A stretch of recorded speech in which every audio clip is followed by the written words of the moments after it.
केजरीवाल पर बीजेपी का सबसे बड़ा आरोप, प्रतिबंधित और आतंकवादी संगठनों से पैसा लेते हैं। पाकिस्तान के साथ जोड़ा केजरीवाल का कनेक्शन, एक ट्वीट से कैसे मचा बवाल।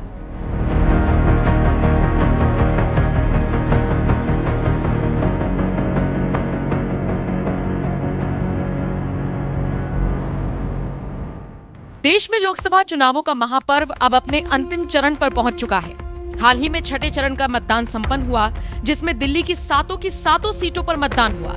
लेकिन इन चुनावों में जनता के मूल मुद्दे तो पीछे छूटे दिखे।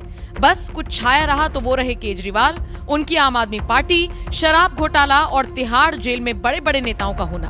आप जानते ही हैं, इस वक्त आम आदमी पार्टी और उसके मुखिया कथित शराब घोटाला मामले में फंसे हुए हैं। फिलहाल केजरीवाल अंतरिम जमानत पर बाहर हैं, लेकिन उसकी मियाद भी जल्द पूरी हो रही है। चुनावों के लिए प्रचार करने बाहर आए केजरीवाल किसी और ही प्रकरण में फंसे हुए नजर आए। आपकी राज्यसभा सांसद स्वाति मालीवाल ने केजरीवाल के पीए पर गंभीर आरोप लगाए, जिसके बाद से ही केजरीवाल सवालों के घेरे में है।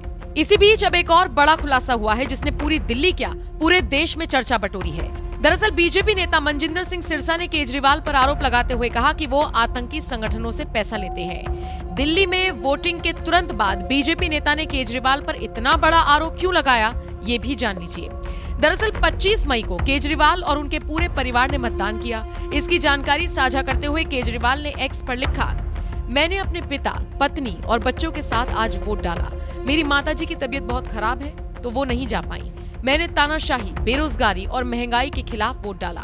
आप भी वोट डालने जरूर जाएं। केजरीवाल के इस ट्वीट पर पाकिस्तान के पूर्व मंत्री चौधरी फवाद हुसैन ने लिखा, मे piece and harmony defeat forces of hate and extremism. Pakistan की तरफ से आए इस ट्वीट को लेकर केजरीवाल पर सवाल उठे ही थे कि उन्होंने तुरंत इसका जवाब दिया। उन्होंने लिखा, चौधरी साहब, मैं और मेरे देश के लोग अपने मसलों को संभालने में पूरी तरह से सक्षम हैं। आपके ट्वीट की जरूरत नहीं है। इस वक्त पाकिस्तान के हालात बहुत खराब हैं। आप अपने देश को संभालिए। केजरीवाल ने आगे लिखा, भारत में हो रहे चुनाव हमारा आंतरिक मामला है। आतंकवाद के सबसे बड़े प्रायोजकों का हस्तक्षेप भारत बर्दाश्त नहीं करेगा। केजरीवाल ने जिस पाकिस्तानी नेता को धड़ाधड़ जवाब दिया, वो वही नेता है जो कल तक राहुल गांधी के लिए राहुल ऑन फायर लिख रहे थे। खैर, राहुल ने तो कोई जवाब नहीं दिया था, लेकिन केजरीवाल ने फवाद को करारा जवाब दिया।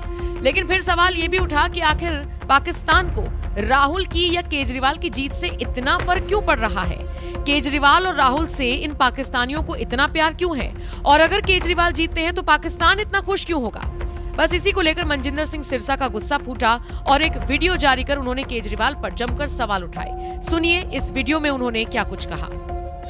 आज पाकिस्तान के एक बहुत ही बड़े नेता ने, फवाद हुसैन ने, अरविंद केजरीवाल जी को जिताने की अपील की और कहा कि उनको और ताकत मिले। पाकिस्तान की सरकार, पाकिस्तान के नेता अरविंद केजरीवाल जी को क्यों जिताना चाहते हैं, क्यों इनको और पावर दिलवाना चाहते हैं। अरविंद केजरीवाल जी के बारे में हमारे गृह मंत्री अमित शाह जी ने यह टिप्पणी करते हुए कहा था कि पाकिस्तान के अंदर बम पटाखे फूटेंगे अरविंद केजरीवाल जी के जीत के। और अब फवाद हुसैन के बयान से स्पष्ट होता है कि कोई ना कोई मंशा है। अरविंद केजरीवाल जी के किसी न किसी तरीके पाकिस्तान से तार जुड़े हैं, और जो कहा जाता था देश के तोड़ने वालों से इन्होंने पैसे लिए हैं, चंदा लिया है, और जो लोग विदेशों में बैठे हैं वो फंडिंग आई है, कभी दुबई से आई है तो कभी यूएई से आई है। ये सारी बातें इशारा करती हैं कि अरविंद केजरीवाल जी का किसी न किसी तरीके से देश विरोधियों के साथ हाथ जुड़े हुए हैं, और खास तौर पर पाकिस्तान के लोग अरविंद केजरीवाल जी को इसीलिए जिताना चाहते हैं क्योंकि अरविंद केजरीवाल जी देश के साथ नहीं है, देशद्रोही हैं और देश तोड़ने वालों का साथ दे रहे हैं। बहरहाल अब इसकी सच्चाई क्या है ये तो सिरसा और केजरीवाल ही जाने। लेकिन हाँ, इतने गंभीर आरोपों पर केजरीवाल की तरफ से जवाब दिए जाने का इंतजार दिल्ली ही नहीं देश की जनता भी कर रही है। फिलहाल आप इस खबर को लेकर क्या राय रखते हैं, कमेंट करके जरूर बताएं।